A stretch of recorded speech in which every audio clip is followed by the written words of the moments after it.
Et nous poursuivons nos travaux de ce jour par une audition commune sur les enjeux juridiques nationaux et internationaux du débat sur la fin de vie. Après avoir entendu les philosophes la semaine passée, après un déplacement en Belgique et bientôt en Suisse, et après les propos du président de la République lundi faisant suite à la Convention citoyenne, nous poursuivons ce travail. J'indique que cette audition fait l'objet d'une captation vidéo retransmise en direct sur le site du Sénat, qui sera ensuite disponible en vidéo à la demande. Donc cette mission, je l'ai déjà dit, s'inscrit dans le cadre des travaux que nous menons sur la question de la fin de vie menée par nos rapporteurs Christine Bonfanti Dossa, que je prie d'excuser, mais elle avait un problème de train et donc elle a dû partir plus tôt, beaucoup de trains ayant été annulés, Corinne Imbert et Michel Meunier, ou en plénière, comme ce fut le cas la semaine passée. Nous avons donc le plaisir d'accueillir Madame Bénédicte Boyer-Pévière, maître de conférences en droit privé à l'Université Paris 8, Vincennes, Saint-Denis. Madame Valérie Depas, comment on dit, Depas, maître de conférences en droit privé à l'Université Paris 13, Sorbonne, Paris Nord, et Monsieur Julien Jeannet, professeur de droit public à l'Université de Strasbourg. Je vous propose donc de commencer par un propos liminaire relativement bref, afin de laisser toute leur place aux échanges qui suivront. Madame Boyer-Pévière, vous avez la parole. Voilà.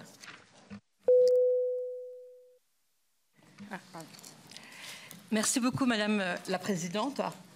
Mesdames, Messieurs, donc en fait, toute la question est de savoir si aujourd'hui la fin de vie est dans une situation satisfaisante, notamment du point de vue législatif. Alors, tout d'abord, je crois que c'est très important de dire que la fin de vie à l'hôpital ou encore à domicile est insuffisante. Donc, au niveau matériel, au niveau humain, et au niveau de l'organisation des hôpitaux. Alors pour vous faire une idée, en 2019, 26 départements ne disposaient pas d'unités de soins palliatifs et d'au moins un lit pour 100 000 habitants. Donc il convient avant tout de prendre en considération cette situation, puisque à quoi bon faire de multiples lois successives si initialement dans la pratique, l'hôpital, la santé de fin de vie, les soins palliatifs ne marchent pas et ne mettent pas en application la loi déjà existante. Convient-il de changer la loi? C'est une question. Alors je dirais que personnellement, je n'ai pas à prendre part à une telle question. Mais par contre, au regard du droit et au regard de l'éthique, c'est une question qui est vraiment fondamentale. Nous avons l'article L. 1110-5, alinéa 2 du Code de santé publique, qui dit que toute personne a le droit d'avoir une fin digne, accompagnée du meilleur apaisement possible de la souffrance. Donc vous êtes d'accord, on ne peut pas laisser les personnes souffrir dans des conditions abominables lorsqu'elles sont en fin de vie. Alors, si on légifère, pourquoi? Eh bien, parce qu'il y a des limites dans la loi. Donc, jusqu'à présent, on a prévu la sédation profonde et continue pour les personnes qui étaient en soins palliatifs et dont la vie est abrégée à court terme. Donc, vous voyez, le législateur a choisi le court terme. Or, le Comité consultatif national d'éthique, dans son avis 139, montre du doigt le fait que vous avez des personnes qui sont en soins palliatifs, qui sont à moyen terme ou à long terme dans des situations extrêmement difficiles, à des situations de grosse souffrance. Donc, on ne peut pas les laisser dans de telles situations. Première question fondamentale, est-ce qu'il conviendrait d'envisager la sédation profonde? On n'en parle pas beaucoup de cette sédation profonde. Vous voyez, on parle beaucoup de l'euthanasie, du suicide assisté. Et aujourd'hui, la loi prévoit la sédation profonde, mais à court terme. Donc la sédation à moyen terme pourrait, pourquoi pas, être une situation intermédiaire. Donc on pourrait reprendre des situations, enfin les mêmes, enfin des règles analogues. Mais le problème dans une telle hypothèse, c'est qu'on n'a pas assez de recherche sur la souffrance que peuvent ressentir les personnes lorsqu'elles sont endormies. Donc, c'est une question difficile, mais je pense qu'il est important quand même de l'évoquer. Autre question, convient-il d'envisager le suicide assisté, c'est-à-dire l'aide à mourir par une prescription médicale de produits létals, ou encore l'euthanasie? Donc là, c'est le médecin qui va aussi prescrire le produit létal et qui va réaliser l'acte. Situation extrêmement complexe, qui reste vraiment difficile à réfléchir. Et vous, parlementaires, vous avez un rôle très, très important à lire pour bien voir un petit peu cette balance entre les éléments positifs et les éléments négatifs. Alors déjà, l'euthanasie ou le suicide assisté, eh bien, il ne faut, à mon sens, les limiter dans la loi, dans la succession des lois qu'on a eues jusque-là, uniquement dans des cas très, très, très exceptionnels, notamment, comme je vous l'ai dit tout à l'heure, lorsque la loi ne peut pas prendre en considération le moyen terme ou le terme dans la souffrance réfractaire. Il faut limiter ça aussi aux soins palliatifs. La question aussi qui viendrait se greffer là-dessus, ce sont les risques. Si on fait de l'euthanasie, si on autorise l'euthanasie ou encore si on autorise le suicide assisté,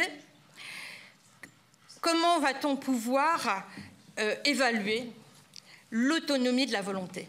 C'est très, très important de bien prendre des mesures dans ce sens. Il ne faut pas faire n'importe quoi. Donc, ce sera d'autant plus important que les personnes sont atteintes de grandes fragilités, de grandes souffrances. Donc, l'autonomie de la volonté va poser des difficultés pour les apprécier.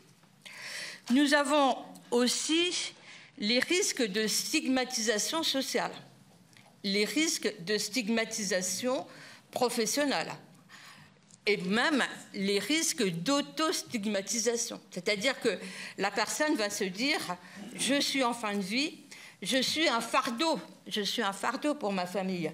Et peut-être même qu'un jour, l'hôpital, surtout qu'il n'y a pas beaucoup de lits, va se dire « on n'a pas de place, on a peu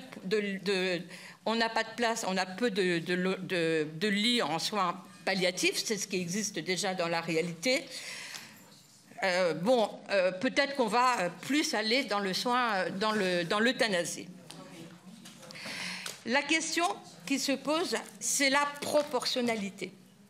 La proportionnalité, c'est-à-dire entre l'apaisement qu'on peut apporter aux personnes et entre les risques qui peuvent exister pour protéger la personne. À chaque fois, vous voyez, la finalité, c'est la protection des individus dans une très grande vulnérabilité.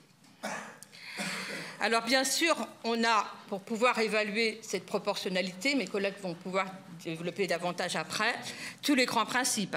Principe de dignité, principe de liberté, principe d'égalité, principe de solidarité.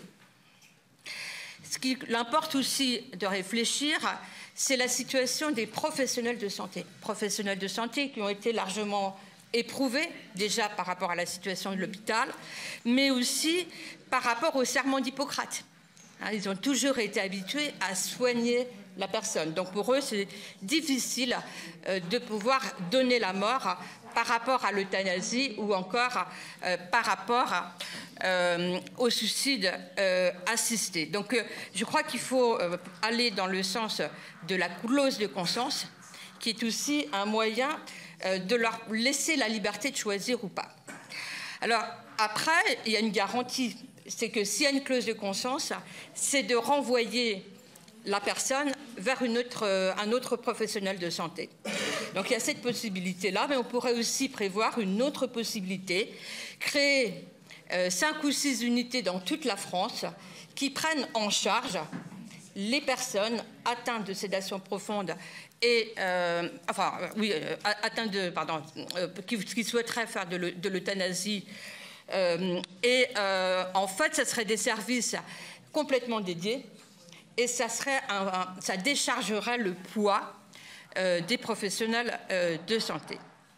Donc, rapidement, il convient aussi de prévoir des services très, très spécifiques pour la prise en charge des personnes. Il convient aussi de prévoir des financements dédiés aussi bien dans les établissements que par rapport à la tarification adaptée concernant les dits actes.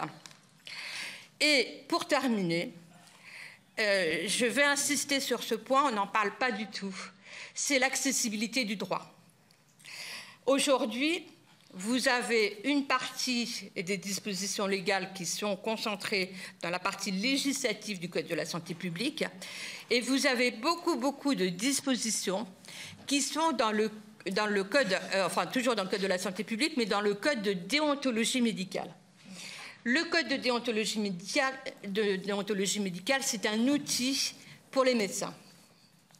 Mais les personnes de la société ne vont pas forcément lire le Code de déontologie médicale.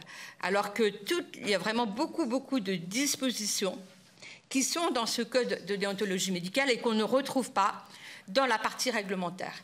Donc je crois qu'il serait important à la fois de restructurer le droit de la fin de vie, c'est-à-dire mettre tout dans une partie spécifique du Code de la santé publique pour que les gens puissent ouvrir le Code et voir tout ce qui existe, et rapatrier certaines dispositions qui sont dans le Code de déontologie médicale dans la partie réglementaire pour que ça soit accessible à tous. Et bien sûr, dans le Code de déontologie médicale, les médecins prévoient toujours leurs propres dispositions pour prendre en charge la fin de vie. Voilà, je vous remercie. Merci. Madame, à vous de part. Merci, Madame la Présidente. Mesdames les sénatrices, Messieurs les sénateurs, je voudrais liminairement vous dire que je vais me permettre de parler du ressenti des médecins parce que je travaille de façon assez étroite avec eux. Voilà, je pense qu'un juriste seul dans ces questions est impuissant, qu'il faut de l'humilité quand on fait du droit face aux professionnels. Donc c'est pour ça que je me permettrai de parler de leur ressenti. Alors parmi les questions qui se posent, pour entrer dans le vif du sujet, bien, il faut distinguer la situation de la personne dont le pronostic vital est engagé à court terme, à très court terme, et celle dont le pronostic vital est engagé par la maladie, mais à plus long terme. Le droit actuel répond aux situations d'extrême fin de vie en autorisant la sédation profonde et continue, ce type de sédation qui est un des apports majeurs de la loi de 2016. Dans la loi de 2016, ce type de sédation a été conçu, je crois qu'il faut bien l'avoir en tête, comme une mesure de soulagement, de lutte contre la souffrance, pas un moyen de mettre fin à la vie. Et en ce sens, cette sédation ne contrevient pas au serment d'Hippocrate, ce qui l'a rendu beaucoup plus facile, enfin, oui, plus aisé à accepter pour les médecins. Et pourtant, les médecins apparaissent réticents, certains médecins, dans certains cas, mais assez fréquents, apparaissent réticents face à cette sédation parce qu'ils s'interrogent. Et ils s'interrogent à plusieurs titres. Que vit et éprouve le patient? Certes, il est endormi, mais que vit, qu'éprouve-t-il? À quel niveau d'inconscience est-il rendu?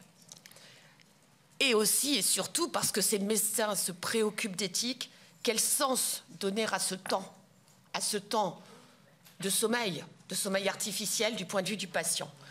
Et aussi, parce que la question est à mon avis secondaire mais importante, que vit la famille qui parfois voit le corps donner des marques de souffrance.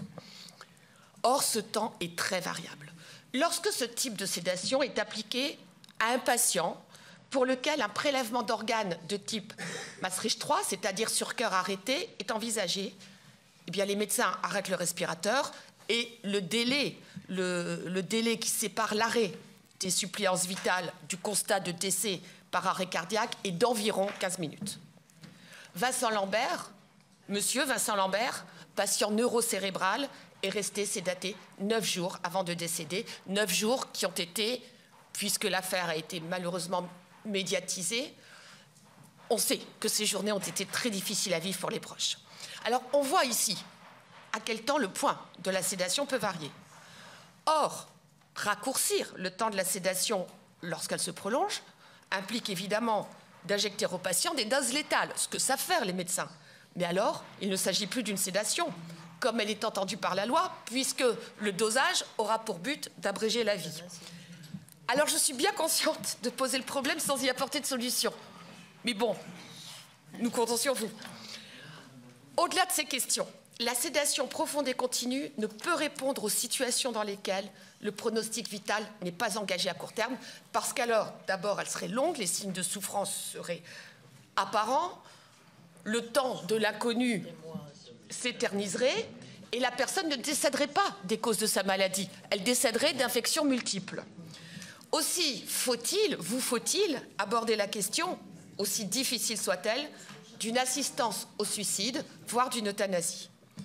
Notre président, très récemment, a fait savoir souhaiter l'élaboration d'un modèle français de fin de vie.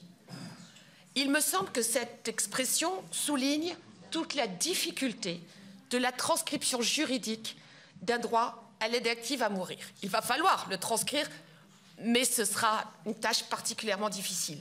Cette expression, à mon sens, signifie que la loi ne peut simplement acter la volonté des Français quant à l'ouverture d'un droit à une aide active à mourir. Elle doit l'acter dans le respect des valeurs essentielles d'humanité, de solidarité, d'accompagnement des plus vulnérables qui sont les nôtres. Et en ce sens, la loi sur la fin de vie doit d'abord apporter des propositions de vie en réponse aux craintes que les Français expriment d'être abandonnés en situation de souffrance. Alors, de ce point de vue, les deux questions, évidemment, de l'offre de soins palliatifs et d'un droit à choisir le moment de son décès sont liées. Elles sont différentes, mais elles sont liées dans le temps. L'insuffisance des soins palliatifs fausse le débat parce que dans le paysage désolé et désolant des soins de vie, l'aide à mourir ne devra jamais devenir un moyen d'éviter l'agonie. Si une procédure d'assistance à une mort anticipée, quelle qu'en soit l'appellation, devait être légalement instituée, elle ne devrait pouvoir être mise en application sans que l'ensemble des soins médicaux possibles, techniquement possibles, envisageables en l'état des possibilités scientifiques, aient été préalablement proposés aux patients. Des soins de qualité, et quand je dis de qualité, une qualité temporelle, c'est-à-dire des soins qui puissent être dispensés le temps nécessaire. Parce que s'il en est autrement, l'aide active à mourir représentera une alternative par défaut à des soins de fin de vie de qualité. Alors, la question de l'aide active ne peut se poser qu'en cas d'impuissance de la médecine à calmer la souffrance. Les médecins expliquent qu'une fois la douleur, y compris psychique, apaisée, la demande de mort devient exceptionnelle. Elle existe, mais elle devient exceptionnelle. Dès lors que le maintien de cette demande apparaît en pratique exceptionnelle, dès lors que des soins palliatifs sont dispensés, n'est-ce pas uniquement ces cas exceptionnels que doit relayer la loi, en permettant l'aide au suicide non pas comme un droit universel. J'ai trouvé cette expression dans le rapport des citoyens, elle m'a un petit peu, marquée. Donc, non comme un droit universel mentionné dans le rapport de la Convention citoyenne, mais comme un ultime recours. La décision relèvera du Parlement, garant de la souveraineté nationale et du fait majoritaire, car la question est sociétale. Néanmoins, comparée à d'autres, elle se distingue. Elle se distingue en ce qu'elle implique de façon majeure le médecin. C'est pourquoi un consensus doit être trouvé avec le corps médical. La clause de conscience permet au médecin de ne pas pratiquer tel ou tel acte. En l'espèce, il s'agirait de l'acte létal. Mais le médecin est tenu de contacter un médecin qui accepterait de le faire. de tout temps, des médecins ont aidé des malades à mourir par compassion pour ne pas les abandonner dans le cadre d'un colloque singulier. Aussi, les médecins qui accepteront de pratiquer l'acte létal l'accepteront certainement pour leurs patients, dans la volonté d'accompagner leurs patients jusqu'au bout de la route, jusqu'au terme de leur vie. Mais il est très peu probable qu'ils acceptent de prendre en charge un patient dans ce seul objectif, devenir des sortes de docteurs euthanators, si vous me permettez l'expression. Donc, une des difficultés principales de légiférer est ici que la loi va devoir se frayer un chemin vers la volonté du patient sans entraver le colloque singulier entre le patient et son médecin. Ce colloque doit être maintenu, ne peut être empêché par un droit qui serait un droit de créance à demander, à exiger l'euthanasie ou le suicide assisté. Un droit trop affirmé mettrait à mal ce colloque singulier tellement important, tellement nécessaire aux patients. C'est pourquoi, plutôt que de parler des critères de minutie, comme l'ont fait beaucoup de nos pays voisins, peut-être faut-il se concentrer sur le moyen d'assurer aux patients qu'il sera entendu, tout en protégeant un espace d'autonomie professionnelle qui permettra de respecter la singularité inhérente à chaque situation. Une loi ne répondra jamais à toutes les situations. Et une telle démarche n'empêche pas une intervention collégiale, afin que le médecin ne porte pas seul la décision, qu'on ne puisse ressentir une toute-puissance du médecin, et puis aussi pour permettre un autre regard, un regard collégial sur la situation du patient. Quoi qu'il en soit, le droit et ses limites devront être suffisamment solides pour résister à leur dépassement, tout en permettant un espace d'autonomie professionnelle qui, je me permets d'insister, respecte la singularité inhérente à chaque situation. Alors, dans notre paysage actuel de la santé publique, les usagers du système de santé ont peur. Ils craignent ils ont besoin d'être rassurés, ils doivent être rassurés. Ils doivent savoir qu'ils seront pris en charge de la meilleure façon qui puisse être et que si cette prise en charge ne peut calmer leur souffrance, une ultime solution leur sera apportée. Mais les usagers sont d'abord sans doute des citoyens auxquels les pouvoirs publics doivent offrir une société qui privilégie la vie en apportant aide, attention aux plus vulnérables, en prodiguant les soins le plus longtemps et le plus raisonnablement possible, en accompagnant ensuite dignement le décès en dernier recours. Et je crois pouvoir dire qu'on peut, en tant qu'usager pour soi-même, souhaiter savoir qu'on sera entendu le jour où on décide de dire stop au traitement, sans pour autant, en tant que citoyen, souhaiter vivre dans une société qui ouvrirait trop largement la possibilité d'une fin de vie. Voilà ce que je voulais vous dire. Comme il m'a été demandé de résumer quelques arrêts, si j'ai encore quelques minutes, je le fais. Oui. Alors, là, c'est...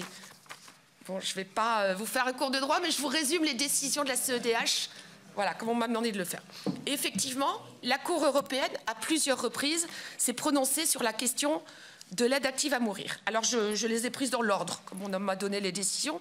Dans l'arrêt Preti contre Royaume-Uni, 2002, la Cour a consacré le droit au refus de soins, tout en refusant d'interpréter l'article 2, droit à la vie, comme conférant un droit diamétralement opposé au droit à la vie, à savoir le droit de mourir, ou un droit à l'autodétermination, en ce sens qu'il donnerait à tout individu le droit de choisir la mort plutôt que la vie. Ça a été dit dès 2002, avant notre première législation de 2005.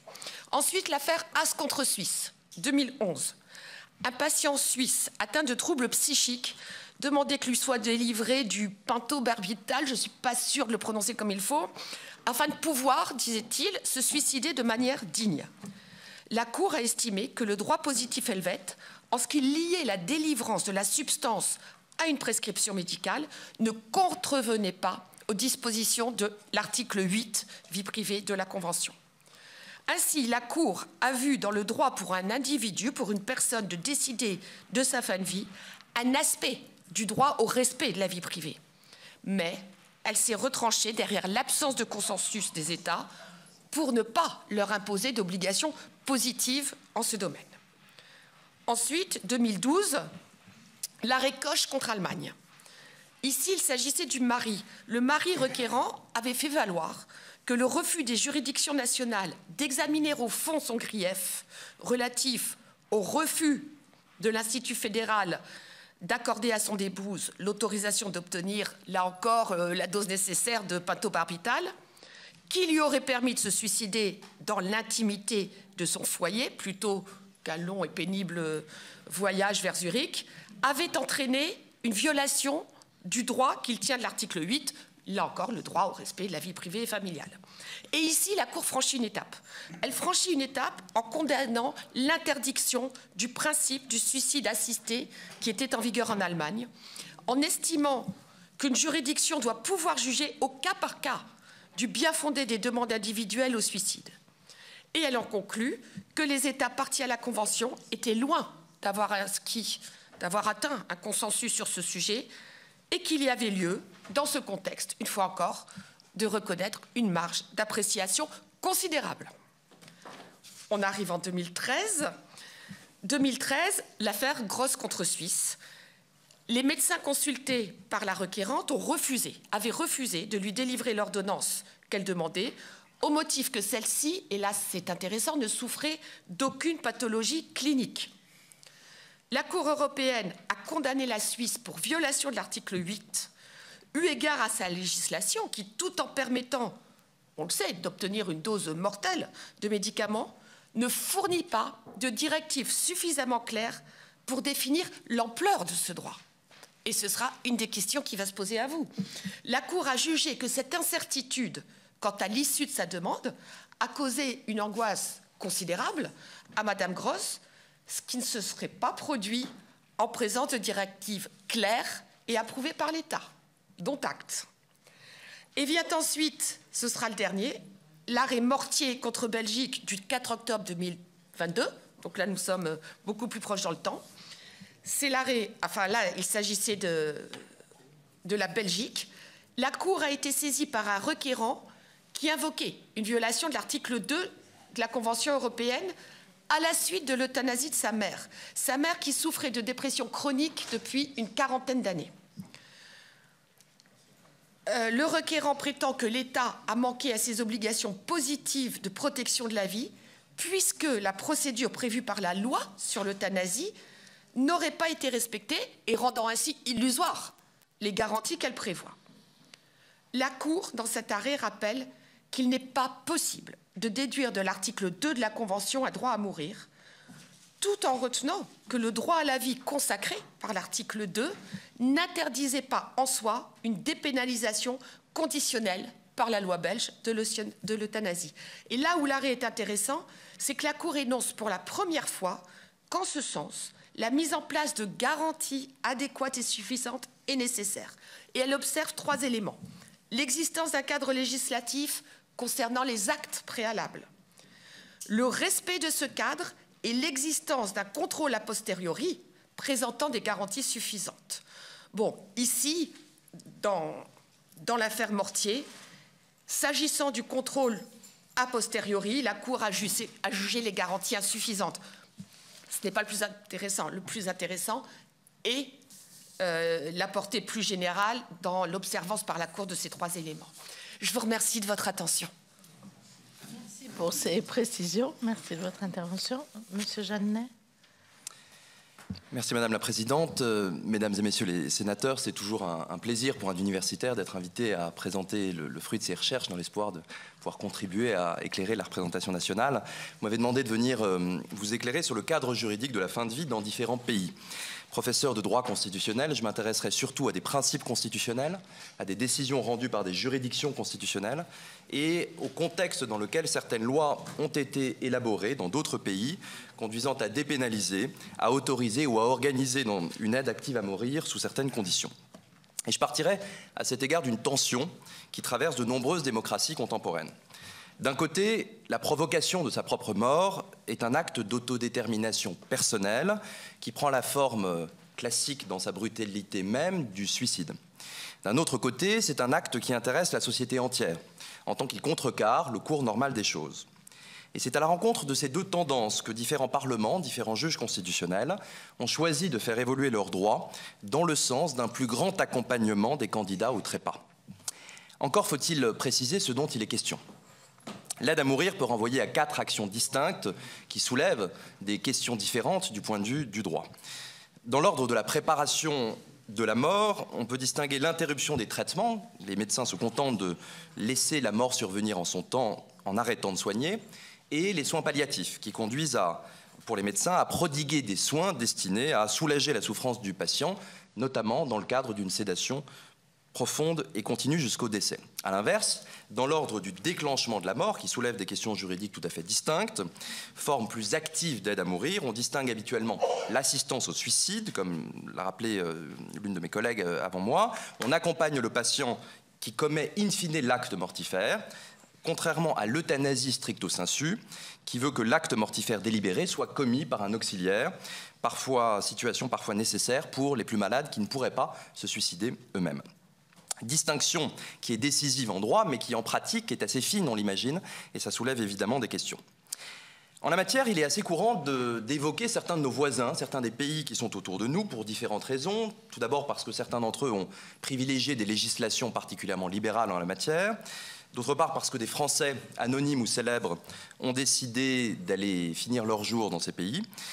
Et enfin parce que ces pays sont parfois invoqués, mis en avant comme une forme d'épouvantail argumentatif, en les présentant non sans caricature comme des lieux où l'on pourrait orchestrer sa mort en cas de simple spleen passager et où on pourrait accéder à des produits létaux de façon tout à fait facile.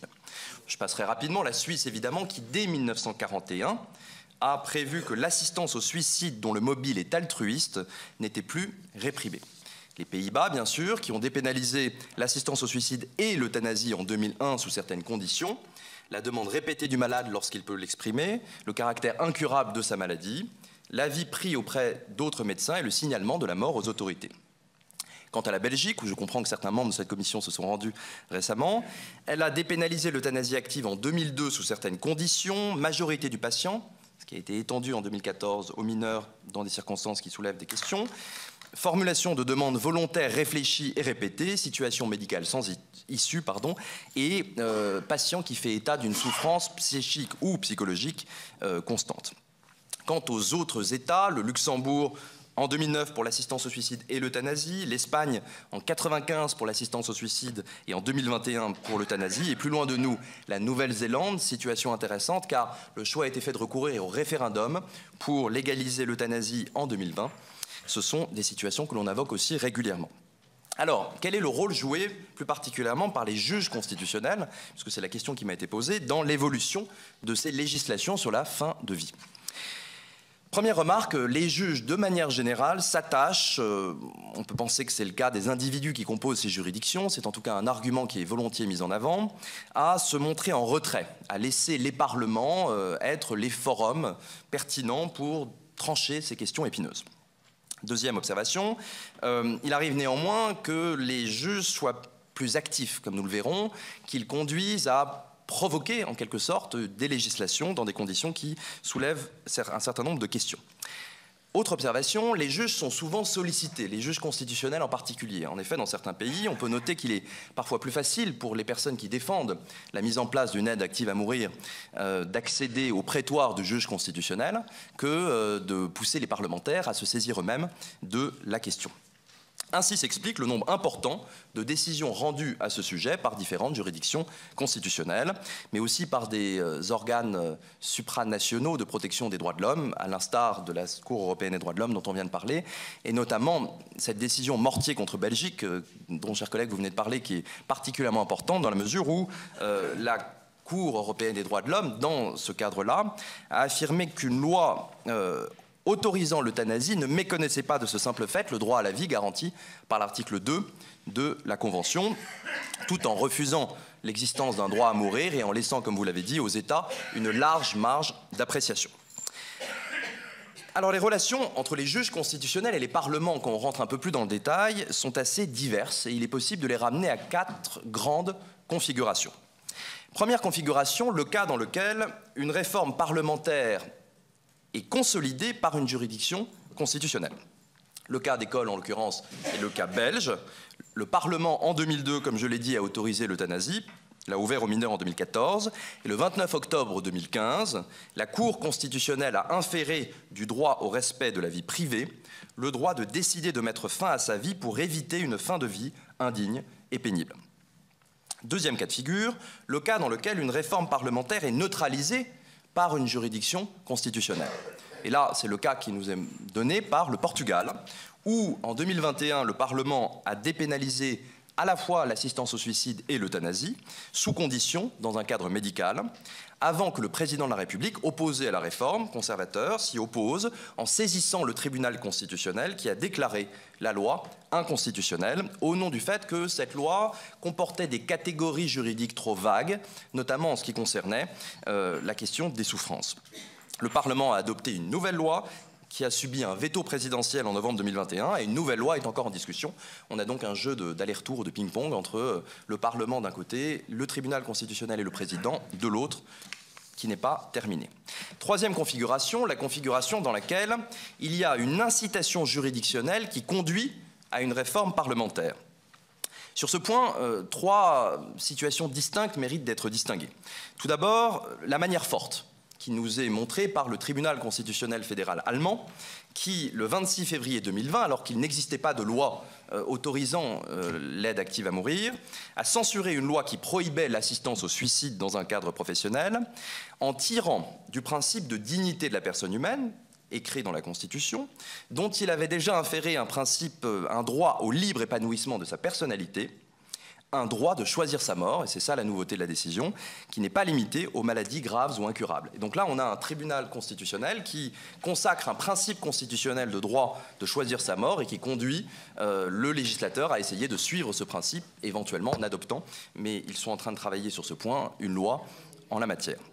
De manière plus détournée, il arrive que des juges constitutionnels se fondent sur des réserves d'interprétation pour pousser le Parlement à légiférer. Alors qu'est-ce qu'on appelle une réserve d'interprétation pour mémoire dans le cadre en tout cas du Conseil constitutionnel français? C'est le cas dans lequel une juridiction constitutionnelle déclare une loi conforme à la Constitution en précisant que cette déclaration de constitutionnalité est sous réserve du fait que tel ou tel article est interprété de telle ou telle manière.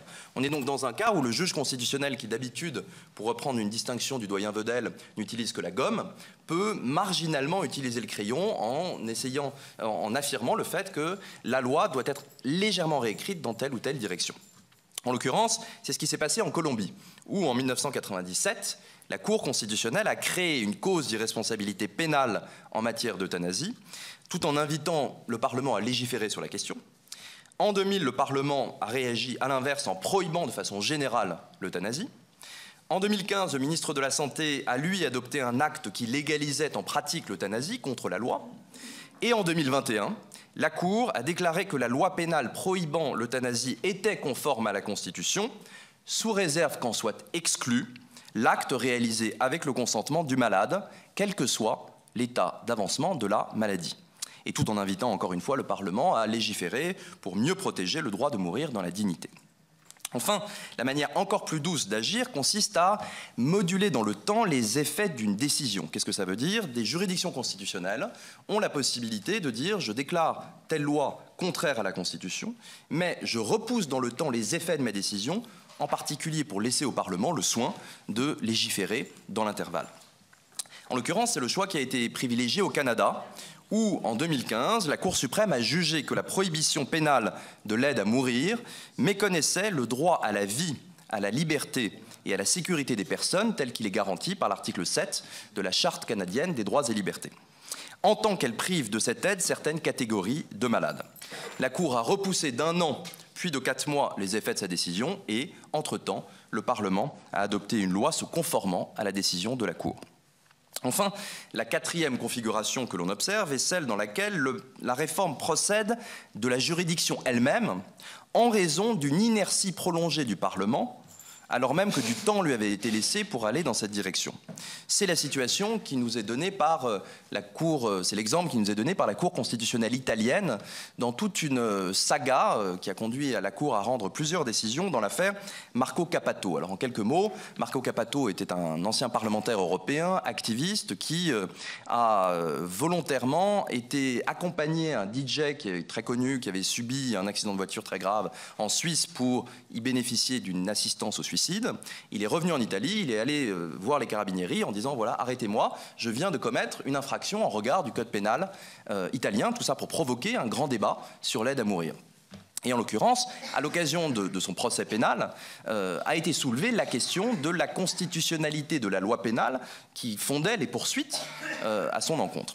Et dans ce cadre-là, la Cour constitutionnelle en 2018 a rendu une première ordonnance, en principe provisoire, mais qui en réalité, on va le voir, fixait déjà un certain nombre de choses, pour dire que, en gros, il fallait, dans le débat entre liberté de s'autodéterminer d'un côté et protection de la vie humaine de l'autre, reconnaître qu'il y avait des causes d'irresponsabilité pénale qui devaient être reconnues dans le creux de la loi pénale interdisant de manière générale le suicide assisté, ou plutôt l'assistance au suicide, lorsque la pathologie est incurable, que les souffrances sont intolérables, que le maintien en vie est artificiel et que la capacité de prendre des décisions libres et conscientes est néanmoins maintenue.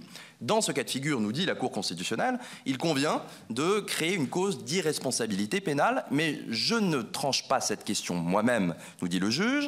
Je repousse d'un an, non pas les effets de ma décision, mais la décision elle-même. J'affirme que cette décision n'est que provisoire, et d'ici un an, si le Parlement a légiféré, nous verrons bien. Le Parlement, un an plus tard, ne légifère pas, et un an plus tard, en 2019, la Cour rend une décision définitive, constatant l'inertie prolongée du législateur, et notant que la loi pénale est inconstitutionnelle en tant qu'elle ne prévoit pas une exception dans le cas de figure qui avait été identifié un an plus tôt. Je passe rapidement sur le fait qu'en 2022, troisième décision dans la saga Cappato, le même Cappato avait sollicité un référendum abrogatif d'initiative populaire, qui est une procédure qui permet de demander l'abrogation d'une disposition législative par référendum. Dans ce cadre, la Cour opère un contrôle et la Cour a bloqué, en l'occurrence, un tel référendum qui portait non plus sur le suicide assisté, l'assistance au suicide, pardon, mais sur l'euthanasie. En somme, la Cour italienne, dans ce cas précis, a écrit la loi sur l'assistance au suicide, en fait, du fait de l'inertie, certes, du Parlement. Elle a évité que la loi évolue en matière d'euthanasie. C'est un cas intéressant où une Cour constitutionnelle a fait, en l'occurrence, cavalier seul. Voilà pour mon parcours. J'ai d'éventuels éléments de réflexion sur le Conseil constitutionnel, mais peut-être qu'on va garder ça pour d'éventuelles questions. Alors, Émilienne Poumirol. Ensuite, Michel Meunier, les rapporteurs. Oui, Corinne. Oui, Madame la Présidente, moi je m'interroge un petit peu sur la place de cette audition aujourd'hui en commission, puisqu'il me semble qu'il y a un travail qui est en cours, en tout cas sur une mission sur les soins palliatifs.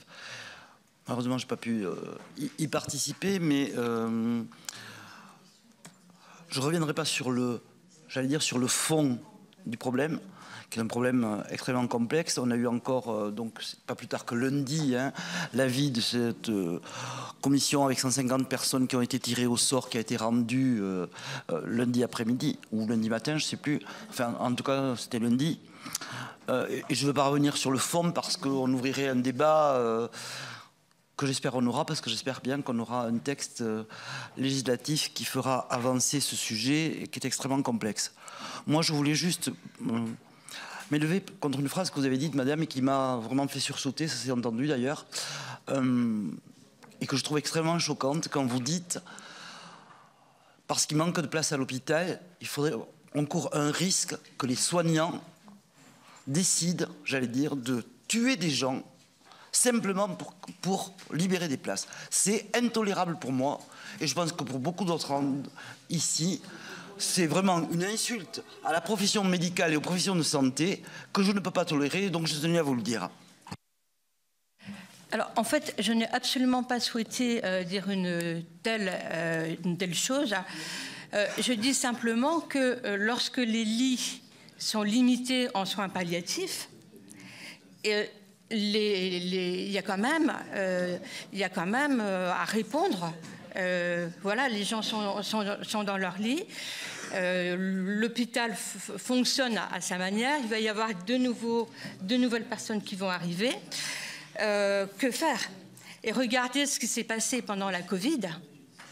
Pendant la Covid, il y a eu aussi des situations intolérables. Je trouve que ce sont des situations intolérables. Mais enfin... Et en fait, même si on ne peut pas les supporter, elles existent.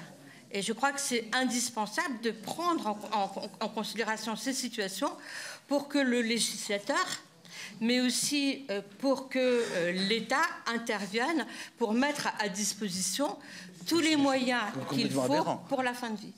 Mais qu'on n'ait pas assez de place en soins palliatifs, on en est tous d'accord. Mais que vous puissiez dire qu'un médecin en conscience va choisir Monsieur X ou Madame Y, c'était pas du tout ce que c'était pas du si, tout c'est ce que vous venez de répéter.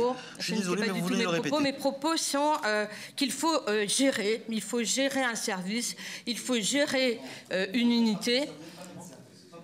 Et voilà. Donc il n'y a pas le choix en fait. Hein.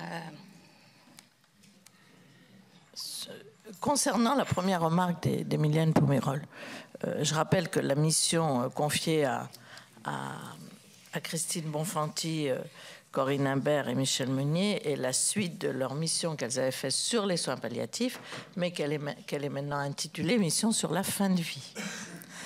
Je voulais rappeler qu'on assimile souvent les textes qui vont venir. Il y aura un texte, le président de la République l'a dit. Quel sera-t-il? Ça, on le verra. Pour l'instant.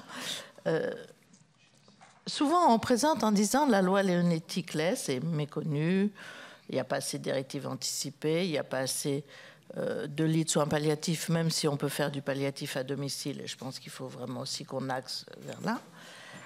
On présente un peu souvent la loi à venir comme la suite de la loi Leonetti-Claes. Pour moi, c'est totalement différent.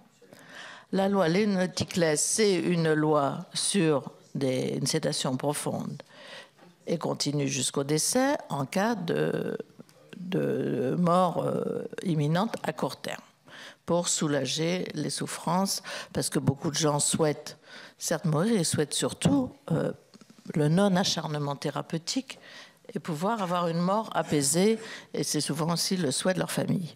Là, on passe sur un autre, si on légifère, on va passer sur, après, chacun a le droit d'avoir son avis et de savoir ce sur quoi on s'oriente, parce qu'il y a des différences entre les pays, mais je n'aime pas bien qu'on assimile, et je pense que Jean Leonetti ne l'aime pas beaucoup d'ailleurs, qu'on assimile un texte à venir sur la suite de sa loi. Non, c'est une loi différente, c'est comment on répond à une mort choisie par nos citoyens, comment on y répond, est-ce qu'on y répond oui ou non, est-ce qu'on y répond par une assistance au suicide ou est-ce qu'on va jusqu'à en effet l'euthanasie telle qu'elle est pratiquée où c'est vraiment entre le médecin et le patient que cela se joue. Mais je pense qu'il faut qu'on ait bien ça en tête parce que sinon on mélange un peu tout et même si je comprends la maladresse qu'il y a eu, mais c'est vrai qu'il ne faudrait pas que parce qu'il n'y a pas de soins palliatifs, non, c'est différent, c'est une mort choisie.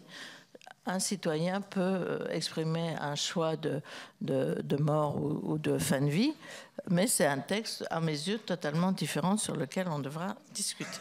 Michel Meunier. Merci, Madame la Présidente, d'avoir remis ce contexte. Donc je suis une des co-rapporteurs avec Christine Bonfanti-Dossat et Corinne Imbert sur cette question. Et je trouve que cette audition de ce matin vient bien compléter, complexifier même les auditions nombreuses que nous menons depuis le début, si on veut bien prendre en compte le travail précédent autour des soins palliatifs. Et j'avoue que la semaine dernière, nous avions une table ronde de philosophes et il y en a un qui a dit que cette loi ne pourrait pas être consensuelle. Ça, je le pense franchement. Il y aura des éléments de consensualité, on en connaît entre nous, même ici, dans cette commission des affaires sociales du Sénat. Et puis, il y en aura qui seront plus clivantes. Et après, ce sera aux politiques de prendre la responsabilité de le faire. Moi, je veux bien, parce que je je vous ai entendu particulièrement, enfin en tout cas merci mesdames de nous avoir redonné aussi le sens de l'éthique dans le droit, et je suis très sensible avec ces valeurs à la fois de non-malfaisance, de bienveillance et de l'autonomie du patient, et c'est vraiment de ça dont il s'agit. Moi je voulais vous questionner monsieur Julien Jeannenet, parce que vous avez une spécificité qui est intéressante, et moi quand on est allé avec la présidente et mes collègues en Belgique, j'ai été frappée sur une question qui n'est pas une question de sémantique, je pense, parce que les Belges, ils ont pas légalisé l'euthanasie, ils ont dépénalisé l'euthanasie. Et sur leur brochure, c'est bien inscrit « loi dépénalisant l'euthanasie ». Alors, je ne suis pas du tout juriste de formation, et je voudrais bien avoir la perception, l'analyse de ce que vous faites. Quelle est cette grande différence entre voilà, les termes et par-delà les actes ?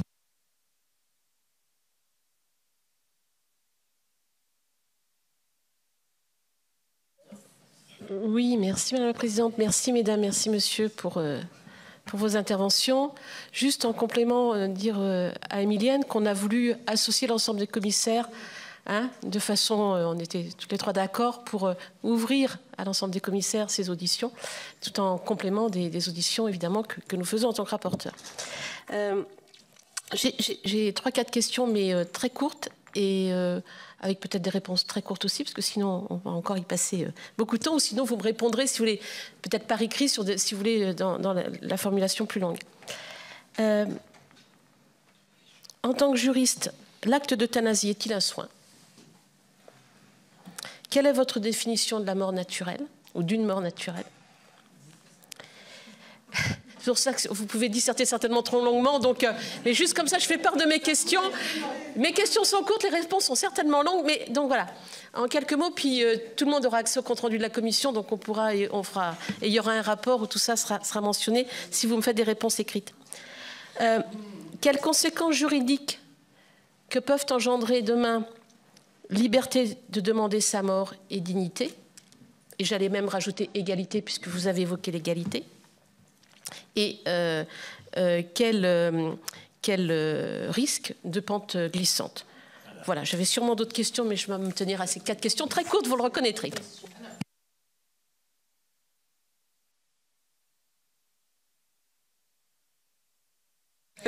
Alors, je vais me lancer de façon rapide, mais je n'ai pas toutes les réponses. Alors, l'euthanasie est un acte qui consiste à injecter d'une façon quelconque un produit létal afin que la personne décède. Évidemment, ce n'est pas un soin dans le sens où ce n'est pas une mesure de confort. C'est pour ça que je pense que la réponse est totalement subjective en fonction des personnes qui répondront.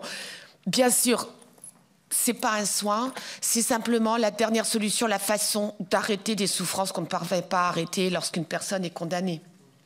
Ce n'est pas un soin au sens où ça ne procure pas un confort quelconque. C'est une façon d'arrêter les souffrances. Alors ensuite, une mort naturelle, dans le contexte dans lequel nous sommes, je pense que c'est une mort qui s'oppose à la mort provoquée par une substance injectée dans cet objectif. Est-ce que je continue? Peut-être vous allez répondre à la suite. La mort naturelle, justement, en Belgique, je crois qu'ils ont, en disant la personne décédée est considérée décédée de mort naturelle. Ça avait d'ailleurs un peu été le cas lorsqu'on avait examiné la proposition de loi de Marie-Pierre de la Gontrie, que rapportait Michel Meunier. Il y avait cette notion qui apparaît compliquée, parce qu'une mort naturelle qui est d'une après un coup de seringue, c'est quand même compliqué intellectuellement à envisager, mais sur le plan juridique, ça tient, ça. Pour moi, non. Non, parce que à ce moment-là, qu'est-ce qu'une mort non naturelle? Voilà, pour moi, une mort naturelle, c'est l'achèvement de la vie lorsque le corps, l'organisme, cesse de fonctionner.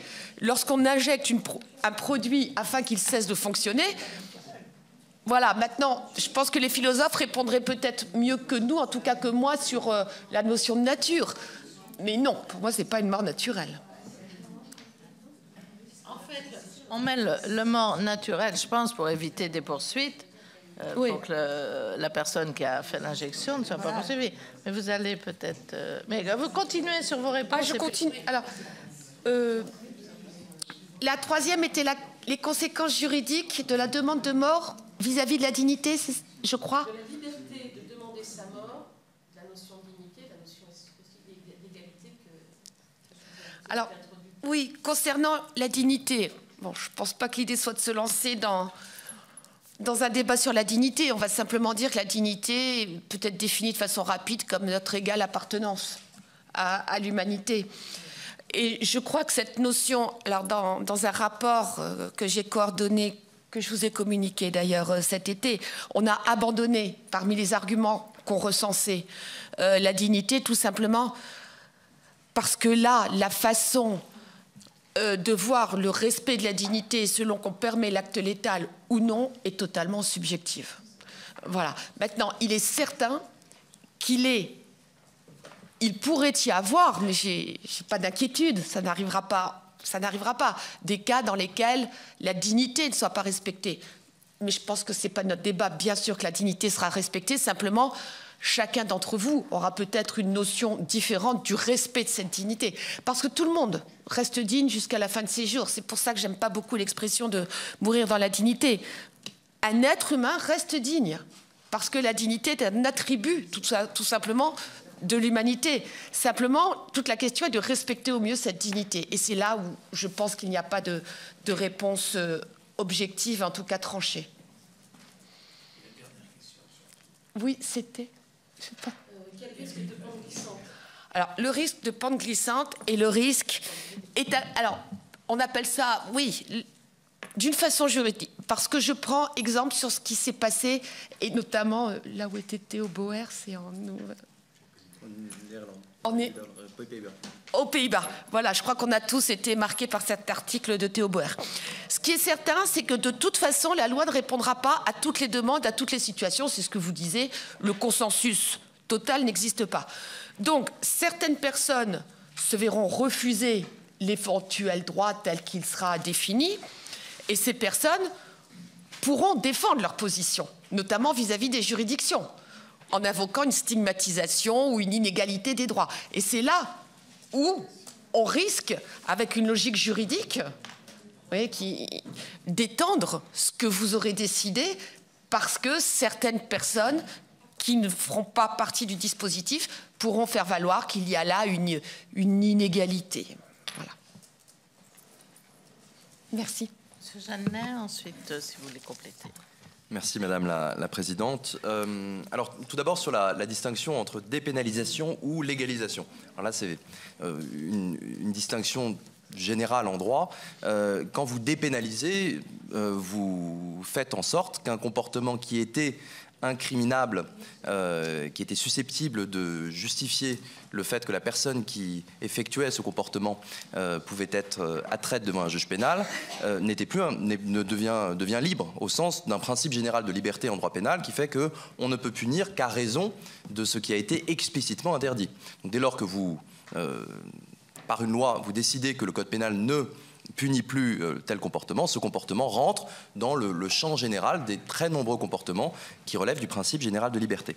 La légalisation, qui peut d'ailleurs croiser partiellement la dépénalisation, elle conduit à ce qu'une loi explicitement autorise les individus à agir d'une certaine manière, avec tout ce que permet une loi, c'est-à-dire pas uniquement prévoir que c'est désormais autorisé, mais aussi prévoir les conditions dans lesquelles cela est autorisé. Et donc, lorsque vous dépénalisez, vous dites simplement, ça tombe dans le champ général d'un principe de liberté. Lorsque vous légalisez, eh bien, vous pouvez fixer des critères, des conditions, des procédures, en disant voilà ce qu'il faudra faire si désormais vous souhaitez accéder à l'assistance à un suicide assisté ou à une euthanasie. En ce qui concerne, Madame la sénatrice, les questions que vous posiez sur certaines des plus grandes notions du droit public et constitutionnel, notamment français. La liberté, tout d'abord. En l'occurrence, évidemment, c'est très difficile de se prononcer sur un texte sans même le projet de loi qui va être le point de départ, peut-être, de vos réflexions et de vos travaux. Le principe de liberté, on peut considérer que la liberté serait accrue par l'ouverture faite aux individus d'accéder à ces fins de vie-là. La dignité. Alors la dignité, c'est évidemment une question tout à fait épineuse.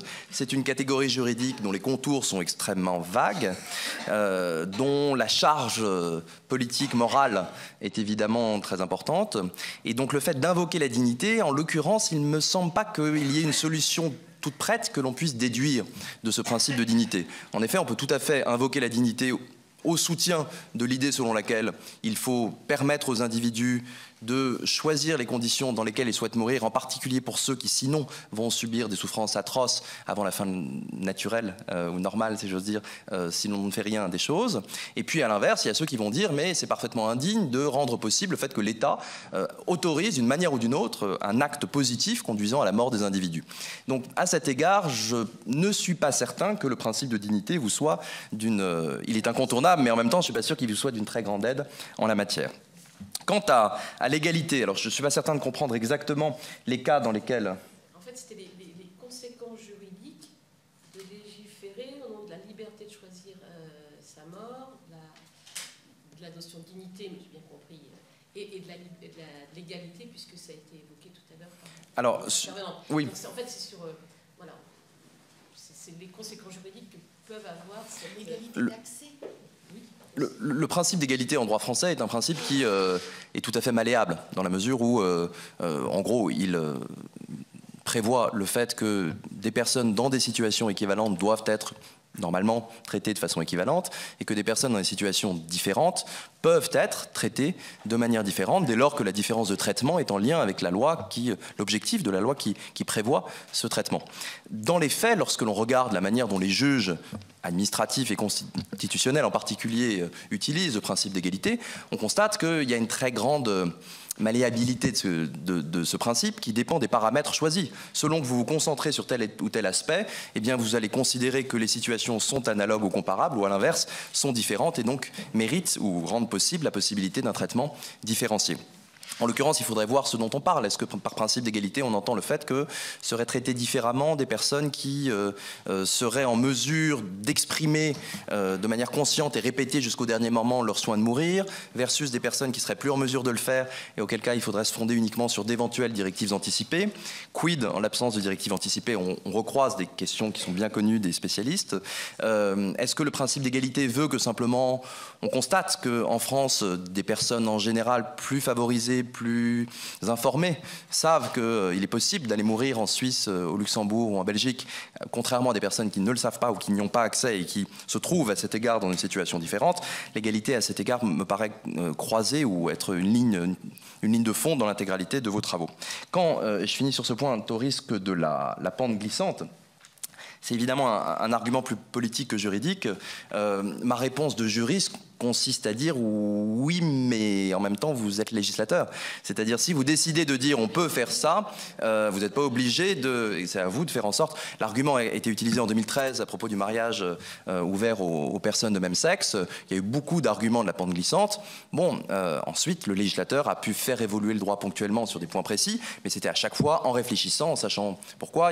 Donc l'idée selon laquelle, en bloquant une évolution, on se prémunirait contre le risque d'une évolution néfaste ultérieure, me semble de toute façon une idée assez faible, dans la mesure où à tout instant le législateur dans 10 ans pourra avancer avec un grand bond, si j'ose dire, s'il le souhaite. Donc faites ce que vous voulez faire à un instant précis sans trop vous poser la question des conséquences intellectuelles, idéologiques, politiques éventuelles de la loi que vous êtes en train de préparer.